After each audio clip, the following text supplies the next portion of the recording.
So in today's video, I'm going to show you what I think is Taylormade's greatest ever driver.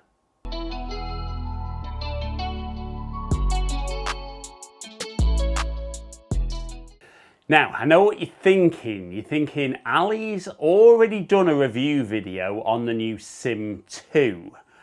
And no, I've not lost my marbles. I'm not redoing a video like I did the other week that I'd completely forgotten about. But as you're aware, Sim 2 is in the marketplace and great driver, performs really, really well. And this one particularly is incredibly close to going in my bag for this year. And when you look at the tech in this, we've got twist face technology, we've got that speed pocket, inertia generator. It's just all there, isn't it?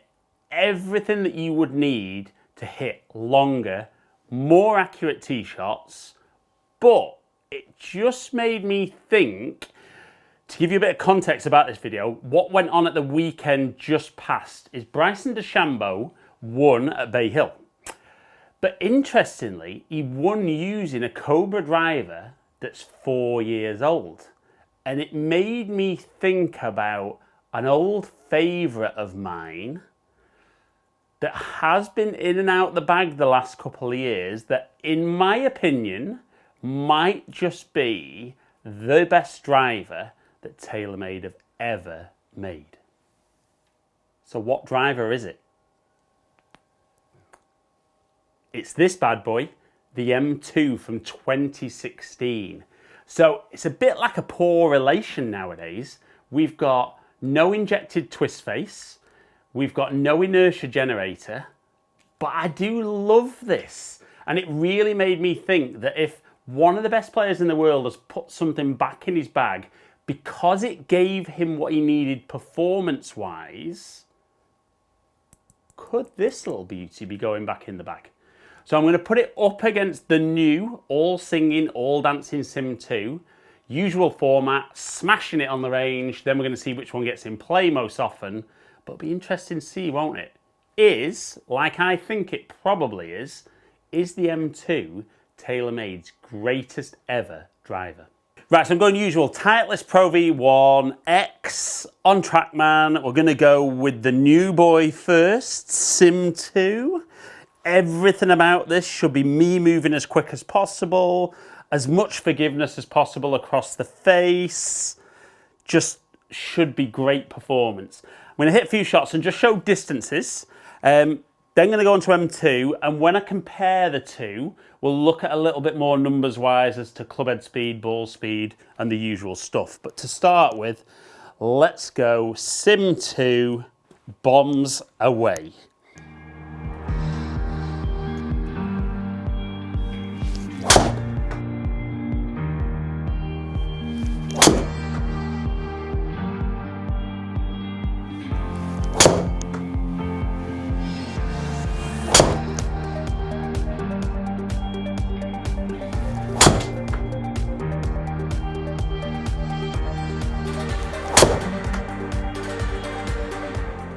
Right, so that's Sim 2 done, so we're going to switch into M2. And I think, even though they're both 460, the M2, when you put them side by side, definitely looks bigger. So, kind of maybe visually giving you that feeling of being more forgiving. But I know this has worked really well. I've had some great numbers out of this in the past. Didn't say earlier, I've actually got both of them set kind of as little loft as possible with the club face open, but I've got the Sim 2 9-degree head, 2 degrees less. I've actually got the M2 at 10.5 down to 8.5. So different lofts, but these are the settings for the two drivers that predominantly have worked best for me. So let's now look at the numbers for M2, see how that steps up.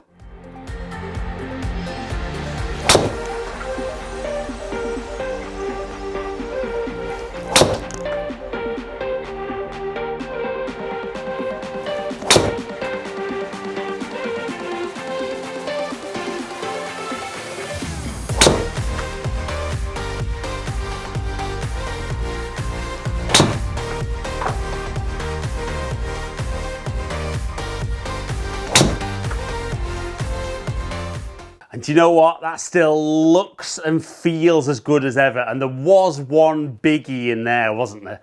So let's look at the two drivers side by side and see on performance-wise, just performance on distance. We'll have a little look at accuracy, but we're going to do head-to-head fairway hitting in a minute. Let's just see how those two drivers stack up.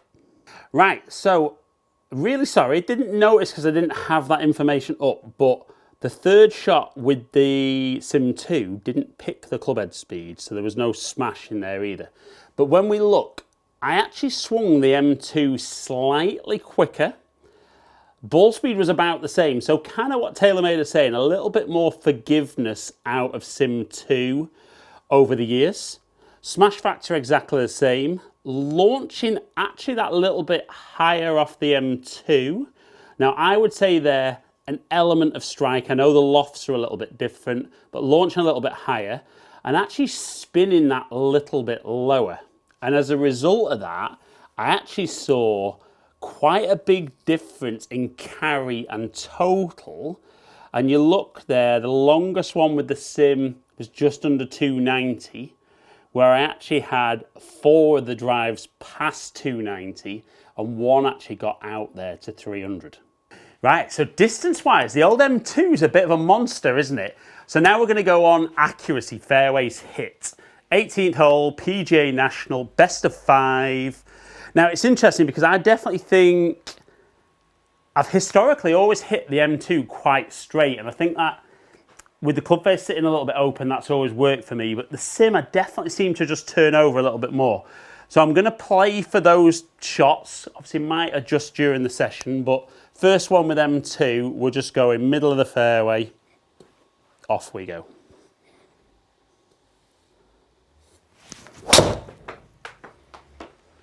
So a little bit out the toe, but that one is absolutely down the middle, and that is 1-0. Right, so going to go just slightly right and just expect this one to turn over a tiny bit. It's a great strike. It's not turning over. Is it going to run out of room? Oh, it has done. Right, so just aimed straight and bulleted that one straight. So 1-0, M2. Let's go middle of the fairway again. Off we go.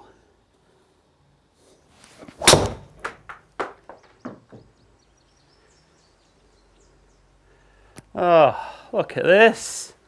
It's long. It's in play. 2-0. Right, so let's just go dead straight with Sim 2 and try and follow where the M2's just gone. Nailed it. Absolutely buttoned it. That one's just cut in a smidge, but it's 2-1. Right, and so round 3, M2.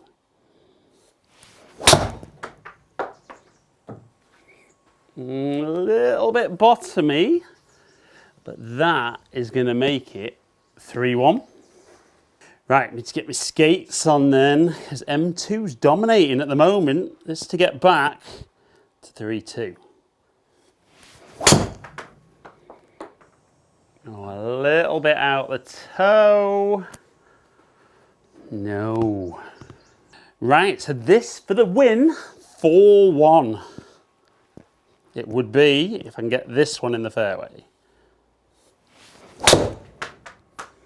I've absolutely flushed it. There we are. So we have a winner. M2 has won on distance and accuracy, but I have to hit one more with the M2 because if I can pop this one in the fairway, this will be clean sweep, perfection, 5 out of 5. Not had that yet. I know that sounds awful, doesn't it? Not managed to hit 5 consecutive fairways. So this for the perfect run on fairways hit. There it is. Absolutely in play. Taylormade M2. Wow. So at the start of the video, I made a very bold statement that I felt the M2 was Taylormade's greatest ever driver. Now, what did we see in that video? We saw I hit it the furthest, I hit it the most accurate.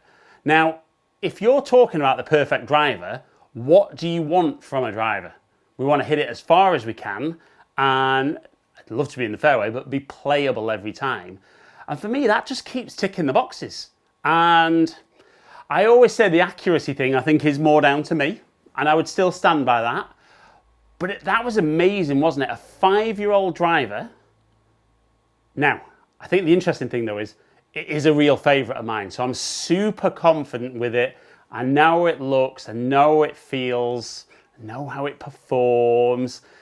So is that little X factor of confidence something that we'd love to bottle and be able to take before we go out to play? But that, absolutely for me, is Taylormade's best ever driver. Now, I know loads of golfers that had M2 that absolutely hated it, but am I going to be following Bryson's lead and putting an old driver back in the bag? I don't know, it might have to have a little run out against my TSI 3, but based on that performance, it can't really not go in my bag, can it? Comment below, let me know what you think. But I hope you've enjoyed today's video. If you have, like it and share it. Like I said before, comment below and I'll get back to as many people as I can. If you've enjoyed today's video and you don't currently subscribe, I'd love you just take a second, click the subscribe button, ring the notification bell, then you'll find out whenever I drop a new video. Follow me on all my social media platforms, all under Ali Taylor Golf. Hopefully catch up with some of you guys down here soon. Stay in contact.